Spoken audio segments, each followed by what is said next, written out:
Salah satu yang sangat melukai hati rakyat Muratara waktu itu adalah proses penerimaan CPNS, terindikasi adanya penyuapan. Dengan ini terjadi waktu itu di bawah kepemimpinan Bapak. Kira-kira upaya apa yang Bapak lakukan ke depan untuk tidak terulang kembali, insya Allah ketika Bapak nanti terpilih? Terima kasih. Baik, sebentar Bapak, sabar. Manakala nanti kami dipercaya oleh masyarakat memimpin Muratara ini, maka ciri-ciri pemerintahan baik itu akan kami laksanakan. Kami akan melaksanakan pemerintahan yang clear, clean, akuntabel.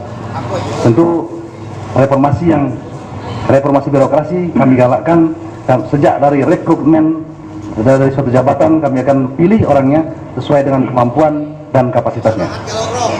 Dengan demikian roda pemerintahan akan jalan baik, bersih, dan dapat dipertanggungjawabkan. Dan sekarang mohon maaf ya, memang pemerintahan sekarang itu sudah bisa kemudi. Jadi kalau sudah bisa kemudi, akhirnya tidak tahu arah. Yang bukan keahliannya dipasang, ya. Yang bukan dikira tidak mampu dipasang. Ini terjadi kolusi di situ. Jadi ini keadaan pemerintahan yang sekarang. Kalau kami insya Allah akan kami melaksanakan itu, ya, sehingga pemerintahan di Muratara ini akan berjalan baik, bersih, dan akuntabel. Nah, masalah itu yang jelas kalau saya terlibat tentu saya ke negara hukum. Tapi ternyata saya enjoy aja. Ya, saya itu seorang pimpinan memang bertanggung jawab atas perilaku anak buah. Itu pimpinan yang baik. Kalau pimpinan membiarkan anak buah yang pelantar, itu pimpinan yang kurang baik menurut saya. Terima kasih. Masih ada waktu, silakan menambahkan. Insya Allah kalau memang kami terpilih dan dimanakan oleh Allah, seluruh permasalahan baik itu permasalahan sengketa segala macam, birokrasi segala macam, itu akan kita tuntaskan. Baik, tidak ada menambahkan lagi? Baik, terima kasih. Baik, kemudian silakan paslon nomor urut 1 sebentar. Kita tunggu dulu. Baik, kita tunggu dulu. Silakan paslon nomor urut 1 untuk menanggapi jawaban dari paslon nomor urut 2. Waktu Anda hanya 60 detik ya, silakan. Terima kasih. Tadi disampaikan bahwa reformasi birokrasi itu clean dan bertanggung jawab. Sekarang saya mau bertanya kepada calon wakil bupatinya, indikator seperti apa untuk mengukur reformasi birokrasi tersebut? Dan seperti apa indeks dan angkanya? Karena semenjak kita mengalami reformasi, kita selalu berbicara reformasi birokrasi, tetapi masih terus bergulir dan belum selesai. Maka daripada itu saya menanya kepada calon wakil bupati, indikatornya seperti apa, indeksnya seperti apa, organisasinya seperti apa, tata laksana seperti apa, pelatihan seperti apa, dan tolak ukurnya seperti apa. Tolong dijelaskan secara sistematis dalam hal ini. Terima kasih. Baik, sudah cukup ya pertanyaannya. Pak calon wakil bupati tadi ditanya oleh paslon nomor urut 1 dan Anda menanggapi kembali jawaban tersebut. Waktu Anda 120 detik dimulai dari sekarang. Terima kasih atas pertanyaannya. Karena di sebelah saya ada Pak Bupati, saya mau izin Pak Bupati ya. Pertanyaan cukup bagus sekali.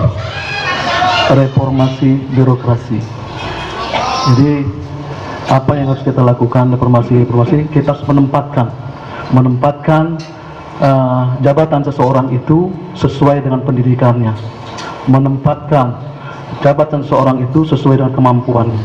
Jadi dengan itu kita tahu tolak ukurnya bahwa orang itu akan melakukan sesuatu itu sesuai dengan apa jenjang pendidikannya. Untuk berikutnya kita akan beri lagi, kita akan kasih kekuatan hukum bagi setiap anak buah yang kita pimpin. Kita akan kasih kekuatan hukum bahwa apa yang dia lakukan itu akan dapat support dari kita. Selagi kekuatan hukum itu atau selagi kebijakan-kebijakan mereka itu tidak melanggar aturan-aturan yang ada. Sebagai monitoring, kita akan memonitoring evaluasi, bahkan evaluasi itu kita akan pakai monthly, weekly, atau yearly untuk kita tahu evaluate apa masalahnya, apa kendalanya. Jadi pada saat kita memberi tugas kepada bawahan kita, tidak hanya kita beri aja, habis itu kita tinggalkan, kita cuma tanya apa hasilnya, tidak. Kita akan monitoring, evaluate. Jadi controlling itu 100% harus kita lakukan controlling. Seperti kita maintenance itu tidak bisa kita tinggalkan begitu aja. Maintenance itu harus tadi controlling and monitoring. Terima kasih. Assalamualaikum warahmatullahi wabarakatuh. Ada waktu masih Bapak? Cukup? Baik, hanya ke paslon nomor urut 3. Waktu Anda 60 detik, dimulai dari kata pertama Anda ucapkan. Terima kasih paslon nomor urut 3. Apa yang Bapak sampaikan tadi, misalnya akan memberikan pupuk gratis, membuka lahan tidur, ini kebetulan visi Bapak ini 5 tahun yang lalu juga seperti itu, dan memberikan lahan tidur, memberikan lahan gratis, memberikan bantuan alat berat. Tapi kata masyarakat belum ada yang bangun kan, baik itu masih tidur semua. Jadi bagaimana ini kira-kira Bapak mengulangi visi Bapak untuk membangunkan lahan tidur, dan berapa target membangun lahan tidur itu Pak selama 5 tahun? Terima kasih. Baik, siap-siap dulu sebentar Bapak. Masih ada waktu untuk menambahkan? Cukup? Paslon nomor 2 bertanya? Oke. Baik, silakan paslon nomor urut 3 menjawab pertanyaan paslon nomor urut 2. Waktu Anda 120 detik, dimulai dari kata pertama Anda ucapkan. Salah satu untuk meningkatkan ekonomi rakyat adalah pengadaan lahan tidur. Ini visi misi kami 5 tahun yang datang. Alhamdulillah visi misi ini diadopsi oleh paslon-paslon ini, merupakan lahan yang terlantar. Hasil yang diperoleh sudah banyak. Kami mengembangkan yang lahan tidak produktif menjadi produktif. Seperti di Kecamatan Rosle di Pau, yang terlantar ada 1000 hektar, berhasil 700 hektar kami panen waktu itu, musim sudah itu. Kemudian ada lagi di Desa Bukit Langkap, 200 hektar bisa kita kembangkan dan panen raya juga di situ. Begitu juga di Desa Bingung Rupit, target kami sudah tercapai untuk tahun ini, lahan-lahan tertidur kami bahkan untuk usaha ekonomi. Harapan kami dengan memanfaatkan tidur dan diusahakan dengan yang produktif seperti padi dan peruju, sekarang sudah baik, sudah panen di seluruh desa. Ada lahannya ditanam dengan sawit, karet. Itu adalah bukti bahwa masyarakat menerima program kami itu. Depan ini kami akan lanjutkan. Kami akan lanjutkan yang memanfaatkan tidur itu. Masih banyak yang kami akan garap. Pohon gratis, gede gratis. Kemudian sebuah kami membantu petani di saat memulai pertaniannya. Jadi program kami ini adalah sangat baik. Disinilah untuk meningkatkan ekonomi rakyat, menurun kemiskinan dan menaikkan IPM. Justru itu ke depan ini masih banyak lahan-lahan yang tidur akan kami selesaikan. Mudah-mudahan inilah untuk meningkatkan keekonomian rakyat di desa. Terima kasih. Baik, mau menambahkan? Bapak waktunya sudah. Paslon nomor 3 ini memang bagus, ya, tapi bagus. Tapi ini kata masyarakat, yang mana yang diberikan gratis, pupuk gratis, bukan gratis, tidak ada. Kebetulan saya ini punya sawah di Lengkap, dan masyarakat tidak pernah menerima pupuk gratis, pupuk gratis. Jadi saya karena ini ruang debat, ya, jadi saya akan mengungkapkan di mana yang Bapak bantu buka gratis dengan alat berat gratis, pupuk gratis itu. Di Pau itu sawah, memang sawah, tapi masyarakat yang buka. Kan yang maksud saya tadi yang lahan tidur, yang tidur itu kan yang lahan terlantar. Kalau memang sawah di Bukit Langkap itu memang rutin setiap tahun masyarakat petani menanam sampai menuai, demikian juga di Pau. Barangkali demikian. Baik, cukup. Silakan, mungkin paslon nomor 3 nanti akan memberikan kesempatan kepada cawagub Anda barangkali karena tadi mau menjawab. Silakan. Waktu Anda 120 detik, dimulai dari kata pertama Anda ucapkan. Assalamualaikum warahmatullahi wabarakatuh. Terima kasih atas pertanyaan yang bagus sekali untuk kami paslon nomor 2. Kami rasa kalau kami terpilih nanti, kami akan bangun lahan-lahan tidur itu untuk menanam jagung dan kedelai supaya lahan-lahan itu tidak tidur. Dan kami akan bangun, akan membantu pupuk tadi mungkin yang akan datang akan kami bantu pupuk-pupuk dan alat berat itu gratis.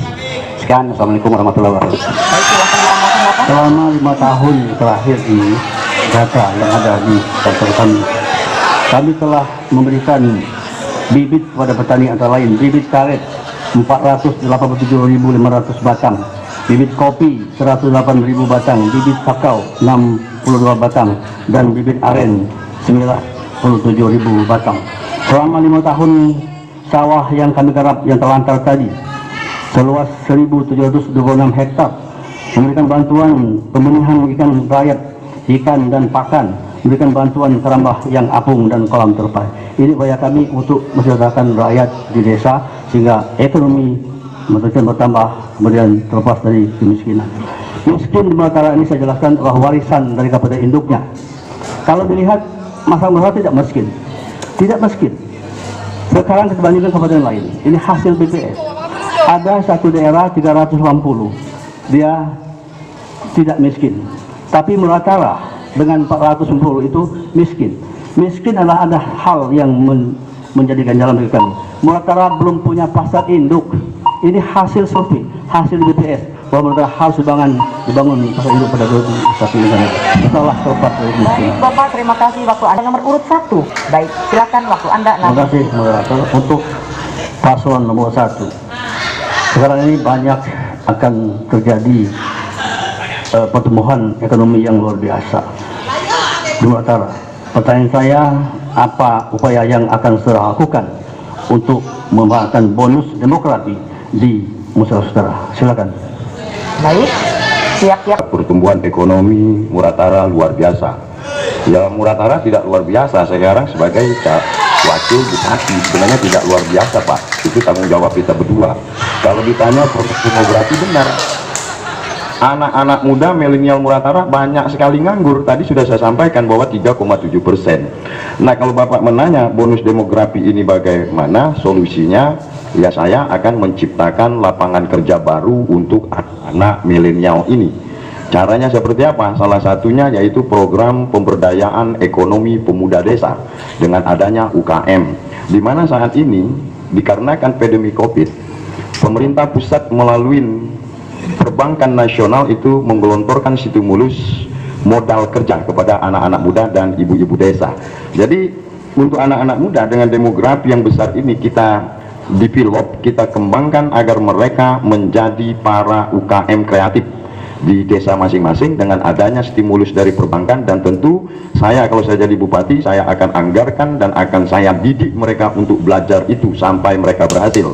Kemudian juga dengan adanya BLK tersebut yaitu akan mentraining mereka, melatih mereka untuk kebutuhan pekerjaan yang ada di Kabupaten Musyawarah Utara di bidang pertambangan, perminyakan dan perkebunan. Dan itu penting agar mereka memahami yaitu disiplin, kemudian keselamatan kerja, perlindungan lingkungan hidup.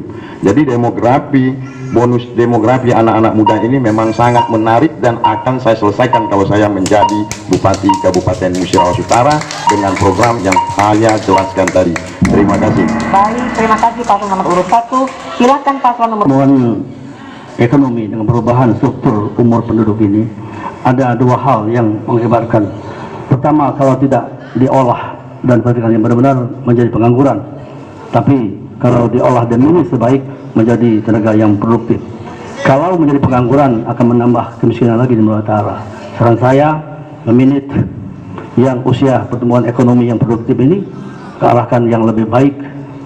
Tidak ada lagi kenakalan remaja, tidak lagi narkoba, kemudian latih dengan sungguhnya secara sesuai kemauannya, sehingga apa yang dimaukan generasi muda yang usia 15 sampai 45 itu dapat terarah menjadi tenaga kerja yang produktif, dapat menopang ekonomi rakyat Muratara pada umumnya. Terima kasih. baik. Ini tambah ada 3 strategi terbaik, 3 klaster apalagi di masa pandemi COVID Corona ini.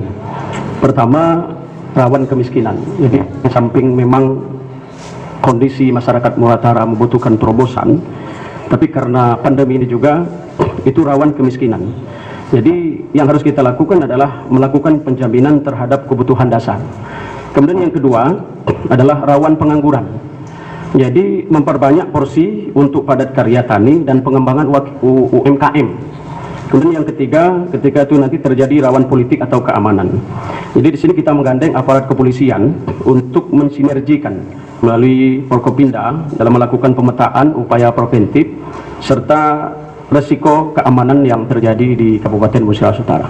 Saya kira demikian. Mau menambahkan, masih ada waktu Anda, silakan. Ya, ini kan dengan bonus demografi dan anak-anak muda tadi saya sampaikan, sebenarnya ini bukan suatu hal yang susah karena Muratara itu secara geografi bagus, secara sumber daya alam bagus, secara sumber daya manusianya punya banyak bagus, tinggal pemimpinnya yaitu menciptakan lapangan kerja. Seperti ditanyakan panelis tadi, itu merupakan salah satu solusi dengan adanya universitas. banyak demografi anak-anak muda tapi tidak berpendidikan, investor pun masuk susah, tidak mau. Makanya salah satu yang paling akan kami dorong, insya Allah kami menjadi bupati, adanya yaitu pelatihan dan stimulus yaitu perdagangan atau entrepreneurship untuk para anak-anak muda agar mereka tidak hanya bekerja tapi juga menciptakan